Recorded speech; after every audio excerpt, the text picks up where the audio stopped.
Damien Michael, Managing Director at Innovo Networks. He's a strategic leader, telecommunications expert, and business growth enabler. He's an experienced managing director with a proven track record of driving success in the telecommunications industry. Damien has had a passion and vision, and he's the adept at spearheading innovative strategies, optimizing operations, and delivering sustainable growth. His core expertise includes strategic marketing, high stakes negotiation, business development, operational excellence, and leadership coaching. He's a results oriented professional with a strong foundation in business strategy, holding qualifications from the prestigious Gordon Institute of Business Science and UCT GSB. He is passionate about building high performing teams, fostering collaboration, as you can see here, and empowering organizations to achieve their full potential. So, as the CEO of Innovo Networks, it's a pleasure to have you on. For so many people here, we've spoken to so many investors who are looking into Africa, looking for whether it's residential in terms of the real estate side, or if it's a profitable and successful businesses that they can now integrate into whatever they're doing to be able to grow and expand into the future. To see someone and have your business and who you are as a managing director, it's a pleasure to have you on the show. Great, thank you. Thank you for having me on the show, and I'm quite privileged to be speaking to you and to your listeners. Thank you, thank you. So can you take it a little bit back? Actually, let me ask you, if I was an 11-year-old, what do you do? What is Innovo Networks? So that was quite a powerful intro. What problems are you solving in the marketplace today?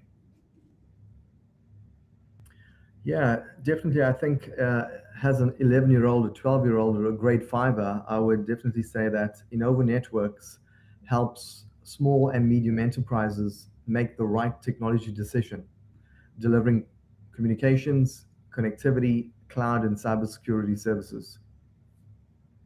That's in a nutshell what we do. Okay, I love it. So how did you get to here? Where did this all start for you? Let's take it a little bit back, just in insights into your career. Yeah, definitely. I think, as I was growing up, I was in school, I chose some very difficult subjects. And I recall very clearly my mom said, well, if you do these subjects, you're going to go into the technical field. And I think I was born with an entrepreneurial instinct long before I even understood the word entrepreneur and what it meant. I think growing up and in my school, I was always fascinated by how things worked, especially technology, communication, systems, and also how people connect. And I think my journey into ICT wasn't very linear. It was also shaped by, problem solving, curiosity, and urgency to build meaningful solutions while I was in school. I saw my mom consuming services also as an entrepreneur. She started a business.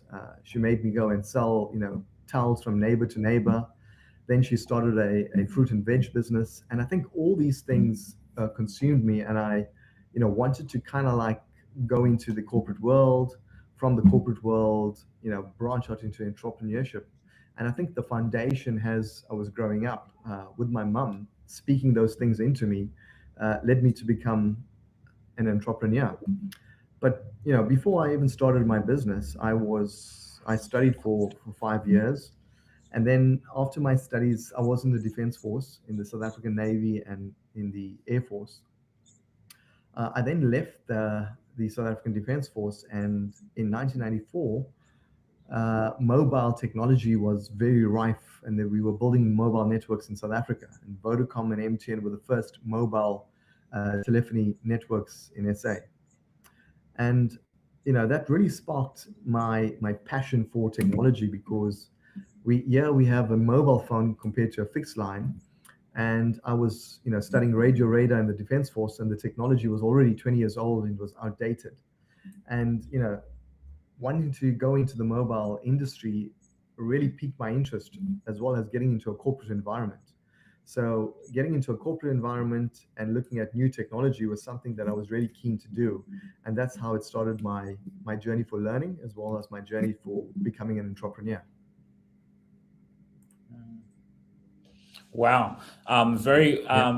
Seeing the way you were able to see kind of what was emerging. Can you talk to us a little bit about a little bit when you said you worked a little bit in the defense. What did you learn there that taught you a little bit, maybe that helped you later on in life when it came to business and now going into the ICT industry or being a business owner, managing director? Yeah, definitely. I think, has when I finished school, I was 17 years old and I went straight into the South African Defense Force. Back in 1994, we were also going through a transition in South Africa where we had apartheid, and then we were migrating into a democratic country. At the same time, we were also moving from the old South African Defense Force into the new South African National Defense Force, where we had the integration of all people, races, creed, culture. So I was the first intake to, kind of like do basic training with across all race groups in South Africa. So it was a prime time, learning people, learning culture, and also integrating with various different people. Because back in the day, you could not do that. And I think the one thing, not one, there's a few things that the South African Defense Force taught me was number one is discipline. Number two is authority, that you gotta, listen to your leadership. And in the Defense Force is very hierarchical, which means that you need to obey the person who's higher than you in rank. And I think the third thing was because I was studying radio radar, I saw the technology was really old, and I wanted to move out into the mobile industry where technology was new, it was increasing, it was also RF signals and RF waves. So whatever I studied really brought that into uh, where the world was taking us with technology. And I think just to have an insight into the impact of how things were connecting via a mobile phone, which you could make a call and connect with someone anywhere in the world. You could communicate with someone via SMS. And now you can, communicate with people that was not only in your city or in your country, but also into Africa or anywhere else into the world. And I think this was a vehicle that I used to build myself, build my education, my background, as well as my corporate career, uh, as to what the Defense Force taught me. Mm. I really like that when you talked a little bit about the discipline as well. Being able to have that in everything that you do. So, like, when we talk about Innovo, and obviously you've been 14 years, quite passionate and dedicated. What makes you guys different from every other ICT or telecom company out there? I think there's quite a lot of things that sets us apart from other ICT organizations. It's how we connect with our customers, how we communicate, how we scale, how we focus on efficiency, modern architecture, the cloud evolution, the customer experience. And I recall very clearly, when I started Innovo Networks, cloud was not a big thing. And people were talking about the cloud, but not a lot of companies, or we did not have a lot of skills in South Africa. And one of the things I was doing was pushing on this technology, the cloud evolution. Uh, how do you technically engineer it? How do you build network solutions? How do you improve your customer engagement? How do you scale across borders? And these were the kind of things that not a lot of companies were talking about. And I think I deeply understood the complexity of our technology landscape here in South Africa, but also on the African continent. And if I have to describe the one thing about me in the organization and why we do these things and what sets us apart, is number one is that we're resilient as an organization. But I also think that resilience comes from me as the leader of the organization. That I got to be resilient in what we do. We're also very strategic. We don't just build solutions that we drop box. We architect solutions that's built to last, and that's what's different from us to any other ICT organization in SA. When we architect a solution, we want to make sure that that customer or that client gets a 99% SLA. So we're very principled in the fact that we're building solutions and architecting these solutions that's built to last. We're determined to make sure that the client does not have an issue because they focus on what they're good at, and then we focus on why we're good at what we do. So I think from setting us apart is that SLA is very important, but also architecting a solution uh, in ICT for us, I think is a deep technical and strategic asset that we have that most other companies don't possess. Mm. Wow, I can see the passion that you have. So, who is your customer and what's the business model? Yeah, we our customers are small and medium enterprises. When we say small, we're looking at companies who will have 50 employees and above. Do over 20 million rand revenue or $2 million revenue for the year. And then we Hmm. have they're based in South Africa and also in Africa. And on the mid-size or the mid-market kind of customers are those are customers who are have over 250 employees, do over 250 million revenue, or $25 million per annum. Uh, we also have customers in the public sector. So about 40% of our customer base is in government, is in the public sector. So we help government, make the right decision when it comes to technology. We architect these solutions. We make sure they're up and running. They have a 99% SLA. Because when you deploying a service, whether it's communication or connectivity or SD-WAN, these government officials or the departments need to make sure that these services are operational 24/7, 365 days a year. So when you architect a solution like that, you got to make sure that this thing works, because you don't want to call at 1 o'clock in the morning or on Christmas Day or New Year's Day to go solve a problem. You want to make sure that these solutions automatically function, and if something fails, you have a backup that's going to be resilient and they're going to be functional 24/7, 365 days a year. So that's the kind of stuff that we focus on specifically for our customers. Our business model is definitely innovation, product and solutions, recurring revenue. We build SLAs. We sign customers up for a 3-year SLA or a 24-month SLA, and that's how we make money. That's the revenue generator. What is SLA? Service level agreements. When you build an SD-WAN, a software-defined networking solution for a client, they want you to make sure that that network is managed 24/7 duration of the contract. So if the contract term is 24 months or 36 months, we sign an SLA, a service level agreement, to support that solution for 24 months, 36 months, or 5 years. So the business model is, we supply services, we sign an SLA for that period of time as well, so we can support it. And then we also make money based on the product and solution that we provide to that client. We also provide communication solutions, so money is made on the voice calls, uh, and also on the cloud services or the software as a service hosting. That's the business model. And with the SLA that you're talking about, do they pay yearly? Do they pay monthly? Or is it different type of payment plans? Yeah, so it's definitely monthly. So we sign an SLA and we actually bill the client on a monthly basis for that support. And it's in the actual agreement whereby we'll sign a 36-month SLA, and whether we're providing you support or no support, but the support is there. So if you reach out to us, we're going to help and assist you. So that's a monthly invoice that the client gets.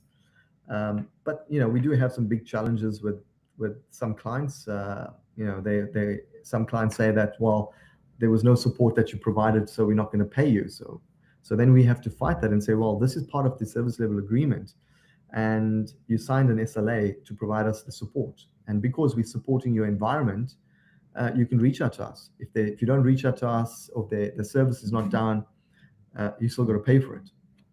And that's how it is. We want to make sure that we're trusting, but we're also empowering the people on the other side to ensure that their network is really resilient. Mhm.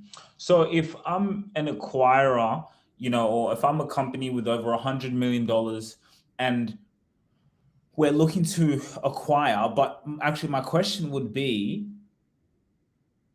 what type of acquirer would benefit from buying your company? If we had $100 million, who would benefit the most from acquiring you and them turning that 100 million into 900 million, into a billion, by now acquiring Innovo Networks? Who would that best acquire benefit in your industry? By far, do you think, with the data and the industry that you're in? Maybe any of the top dogs. Yeah, definitely. I think an international company that's wanting to break into Africa. So they have an African reach or a Pan-African strategy. Would be an ICT company, for example, like a Verizon from the USA, who wants to come into South Africa, roll out some fixed line services or even mobile services. They would be an ideal acquirer because now they're getting access to the ICT market. They can get access to public sector contracts. So, for example, in the public sector alone, in South Africa, government spends about 2.3 trillion rands into infrastructure, services, etc. The cybersecurity industry is worth over 500 billion US dollars in SA alone. So when you look at services that you can provide to corporate companies and to the public sector, the market is really ripe and it's growing. So there's a lot of potential, a lot of opportunity. The second thing about that is, besides the fact that a big corporate organization want to come in, you also get the benefit of government subsidies, government grants. You're getting the skills, the knowledge, the networks into South Africa. Companies who want to build or invest into a high performance culture. This is what we have in the organization. We have certifications across Dell, HP, Aruba, Kaspersky, Fortinet. So we have cybersecurity skills, we have networking skills, we have the certifications. We also have obviously the experience and the professionality who modernize platforms at scale. We have a cloud computing platform. We have our own software as a service platform, which we built our PABX on. We have a contact center. So you're buying the intellectual property, you're buying the assets, you're buying the IP, and we have strong governance and financial disciplines in South Africa. We have one of the most robust financial systems and networks. So you're buying all these kind of things into SA, but also you got a reach of going into an African continent as well. So for the likes of a multinational like Verizon, Cisco, Fortinet, those kind of companies would do really well here. Yeah. And it's interesting because I think it's perfect timing. Like a lot of these big companies, like I'll give you a quick story. When I was in America, I called T-Mobile and for my American SIM card. And then I got through to one of the people who was helping me. And then I could hear her accent sounded familiar, even though it was kind of Americanized in a way.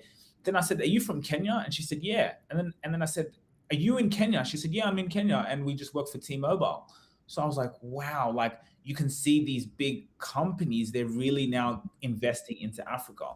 What would you say is a lot of people misunderstand about doing business in Africa and within the tech and telecom industry? What would you say are maybe some misconceptions if you've come across any? Yeah, I think the misconception is that as an African company, businesses across Africa gain equal access to top tier ICT technology. So I think there's a misconception there. If I look at whether it's companies or cities or institutions, they can actually operate more efficiently and securely. We can actually innovate. We can actually accelerate innovation from here into Africa. There's a huge demand for new skills and new growth opportunities into Africa. So employment and skills growth could expand. We also, if you look at the digital infrastructure, but also the global dependency for cash transactions and movement of money across different regions, so there's misconceptions about all these kind of things. And I think by investing in people, educating people and the business, they would understand that these problems can be solved. And technology alone doesn't solve the problems. It's the architecture and the execution of how we do it. So I think we need to make things more simpler, but also more valuable when it comes to these complex kind of situations. And I think we need to address that. And I think we're not far behind in Africa. I think we're more constrained. And once we remove these constraints, we can innovate faster, we can develop markets faster, we can develop products and services more faster, we can develop the people. And I mean, I see this when I rolled out Innovo networks in Kenya as well. And I think it's People are eager to learn, eager to hear what we can do, to also bring in the technology. And for example, in Kenya, we also have some technology issues, and we're trying to educate people to move from old tin or legacy systems to now cloud-based computing systems. And talent in Africa is world class. It just needs the opportunity and the platform to get them to where we need to be at. What are your thoughts, just speaking of Kenya, as you guys have expanded? I think this is also a very good topic. And as I said, I think it's really great timing to have you on, Damien, and so many, potential acquirers would be lining up. Like I think you just said, Verizon, Cisco, that could come in and really turn that 100 million into, 500, 600, 800 million. In terms of Kenya, what are your thoughts on the hub and just Kenya and where it's going in the economy today? People moving over there, companies on the business side. Where do you see Kenya going at the moment? And is there a future? Could you see, what's, for example, happening in Dubai? Could you see a little bit of that happening now in Africa and in places like Kenya? Yeah, definitely. I think everything else can be developed, skills, knowledge, networks. But I think the one thing that Kenyans have is resilience, and they just keep on going. And for example, we have an agreement with Konza Technopolis, and they're actually the smart city arm of the government, and they're rolling out smart cities. They want to roll out into, I think, 41 counties. And where I see this right now is that as these smart cities roll out, so for example, in Kenya, there's a smart city that they developed, and we're providing services to them. So they built a university in the smart city, they built a data center, they built business hubs, they built accommodation or residential accommodation, their own water purification plant, their own electrical plant. So in the smart city, you have everything in the smart city. And I can see that it's actually taking off because we are providing more solutions to them that's cloud-based. We're providing more licenses and software, more cybersecurity services. And I think, in Kenya, there's a great opportunity because a lot of the big brands are in there. For example, Microsoft, Kaspersky, Fortinet. We're rolling out Zoom in there. So the odds are really against the naysayers, and the Kenyans are wanting to grow their market. Uh, be it as it may, we cannot hide away from the fact that there is corruption in Kenya or there's corruption in Africa. But as African problem solvers and innovators, we need to solve these problems. We need to have more strong leaderships. We need companies not to pay bribes. We need those leaders to be called out. We need more influential people having morals in doing business. And if you don't turn away from these kind of things, the challenge will still persist, the culture will still persist, and we will not be able to change the environment. And I think the more we educate people about this, that it's about your money that's being stolen, let's turn away from that. Let's build and innovate and build systems and structure and architect solutions to make it faster for yourself, but also for the people of the country. Very, very well said. You said there's some constraints that are holding Africans back. What some of those constraints are you talking about? Definitely will be digital transformation. One of the constraints is the slow pace of digital migration. So, how do we fast track digital transformation in organizations, in companies, in the public sector? And let's use an example of Dubai and Kenya right now, or even South Africa. I think it was in 2017 or 2016, I traveled to Dubai and I went to the GITEX conference. And one of the things at the conference, they had a gentleman who was leading I think it was called the 10X. They wanted to 10X Dubai. And what they wanted to do is they wanted to actually digitally transform the entire government or the public sector institutions. They wanted to take everything paperless, and they wanted to put all the information on the blockchain. So that was now 2016, 2017. They achieved that, I think, in 2024, where everything went paperless and digital on the blockchain.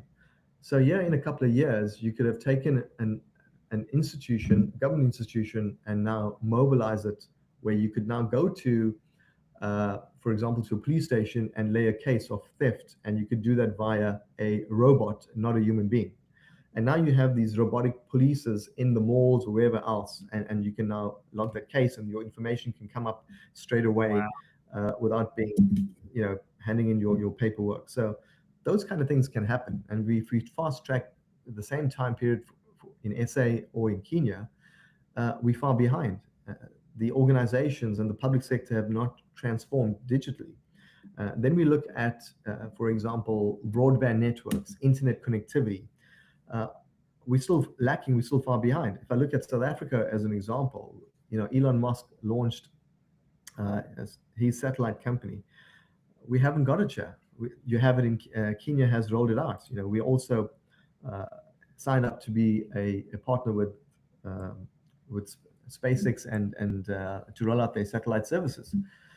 So these are the kind of things that we want to do. How do we take world-class digital infrastructure and roll it out so that people can benefit and have access to ICT technology?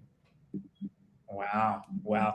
And Innovo Networks is part of that. Like what you were saying, you know, that was a great example. In Dubai, for example, the robots on the streets that can come in, fines, all of those things you're talking about is all connected. Is Innovo Network, could that play a huge role? If, for example, I was to acquire Innovo Networks, that we could now do that throughout Africa. And you're right, even things like Wi-Fi. Why digitally are we still behind? We have more than the capability to be expanded all over the continent. So especially for these companies also coming in and recruiting, right? And if they're recruiting, they're coming and putting money in the economy, so that it will circulate. So is that an integral part of what Innovo Networks, what you guys play within society and the world, and let's say within Africa, if this is now also expanded? Yeah, definitely. As an ICT organization, technology alone doesn't just solve the problems, right? We actually architecture the solution, and then we execute it.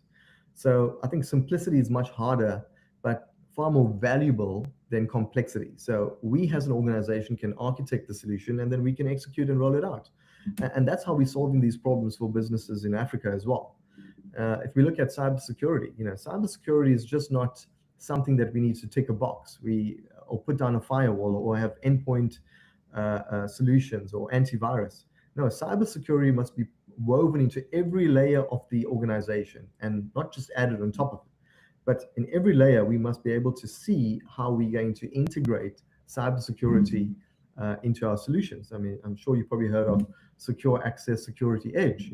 When we talk about SASE solutions, security is in every layer.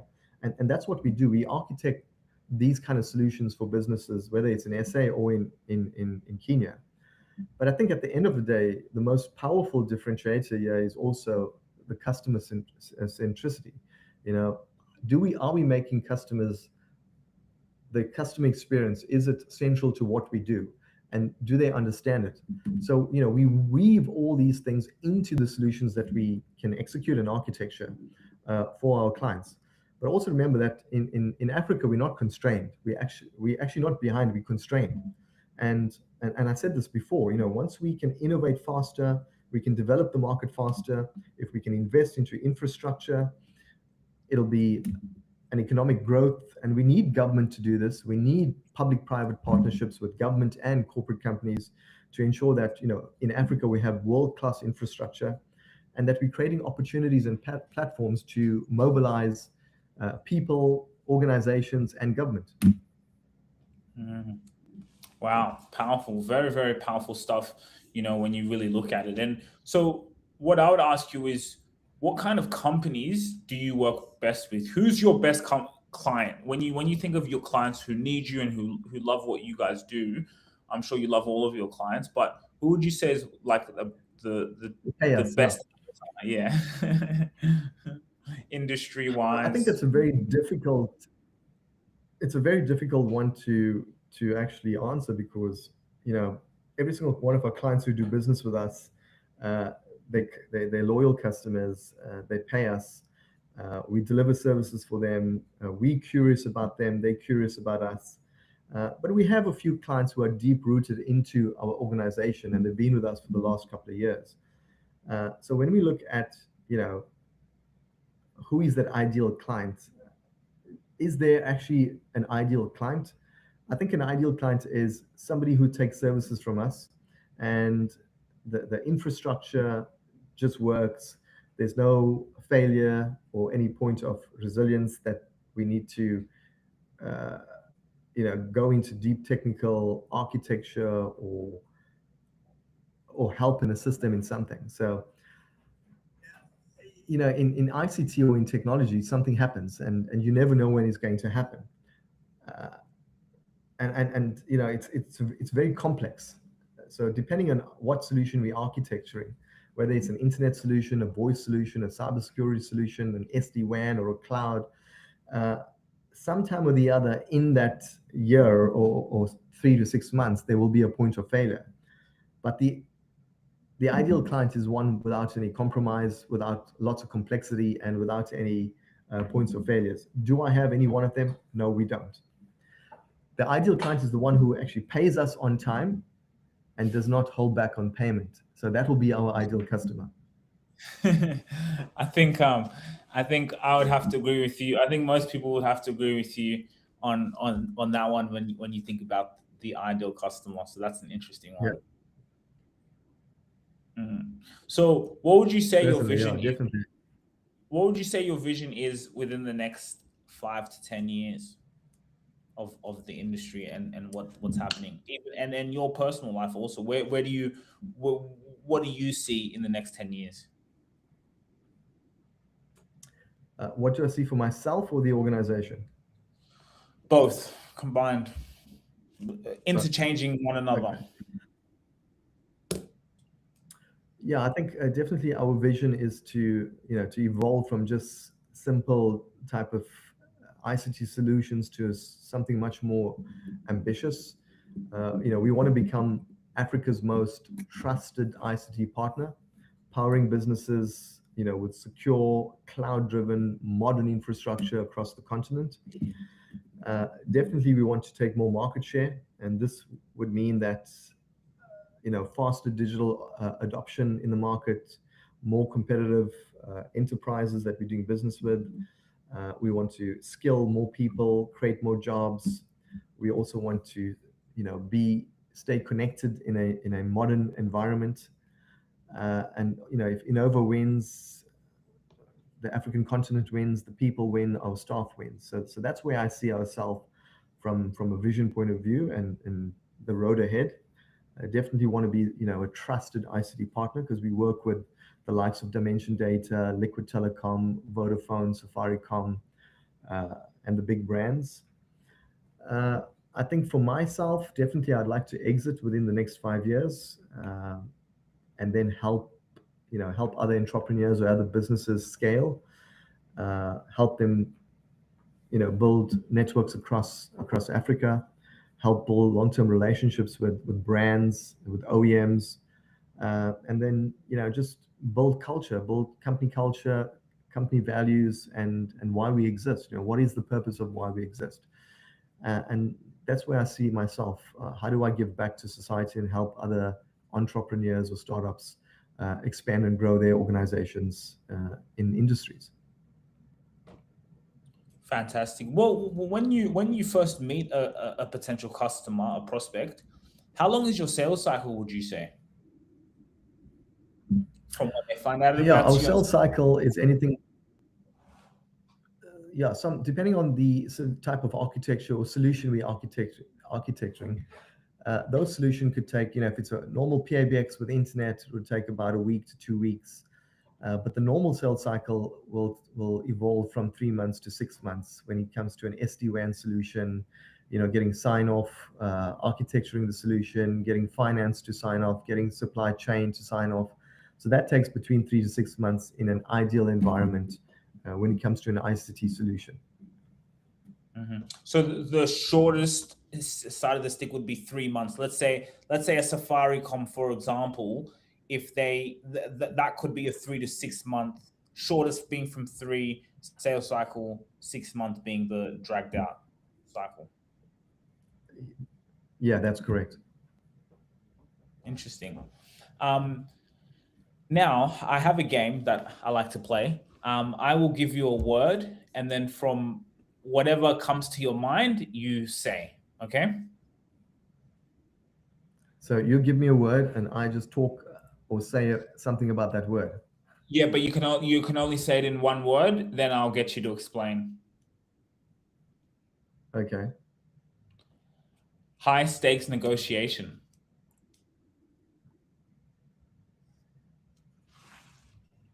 What word comes to your mind? Maintaining posture. Explain. So when you're negotiating a high stake negotiation, you have to maintain some EQ, uh, emotional intelligence, financial intelligence, and you got to remain vigilant and have a certain type of posture in this negotiation.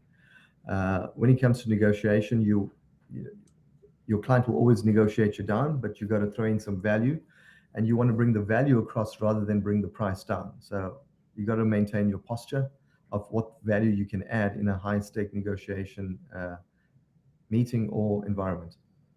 What do you mean by financial intelligence?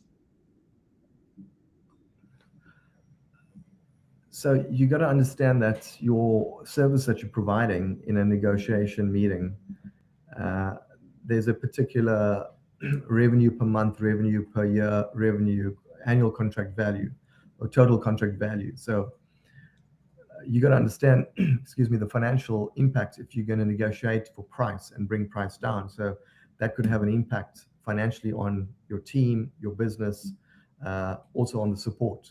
So you got to understand your numbers. You know, what is your gross profitability on this deal? What is your return on investment? You know, how much money are you putting in to get out? Do you have enough cash flow for this contract, or do you not sign the contract? Are you making money on the contract? So those are the kind of things that you need to be aware of when you in a high stake negotiation. I love it. Strategic marketing. Strategic marketing.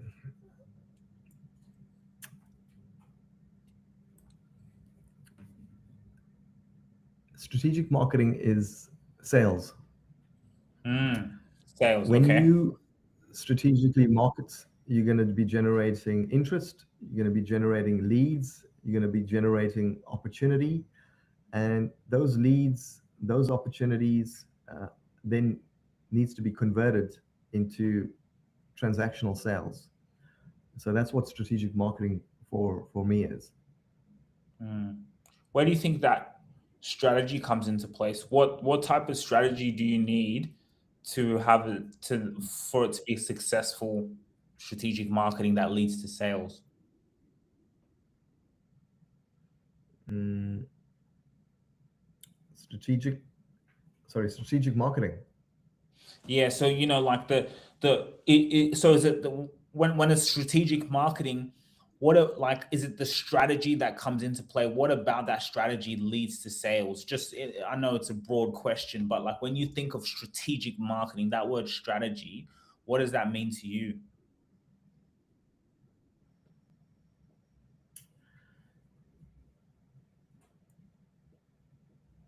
Definitely, strategic marketing would, for me, it is having the direction of where you want to position your messaging, your marketing mix, and how you're conveying this message to your target market or target audience. So you're delivering on the actual messaging of the problems that we are solving. So that's what strategic marketing is. How do we deliver a marketing message to solve problems, or how are we solving the problems in our target market's environment? That's Mm, strategic marketing. It I is love it.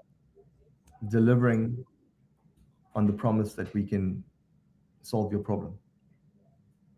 Love it. Leadership coaching.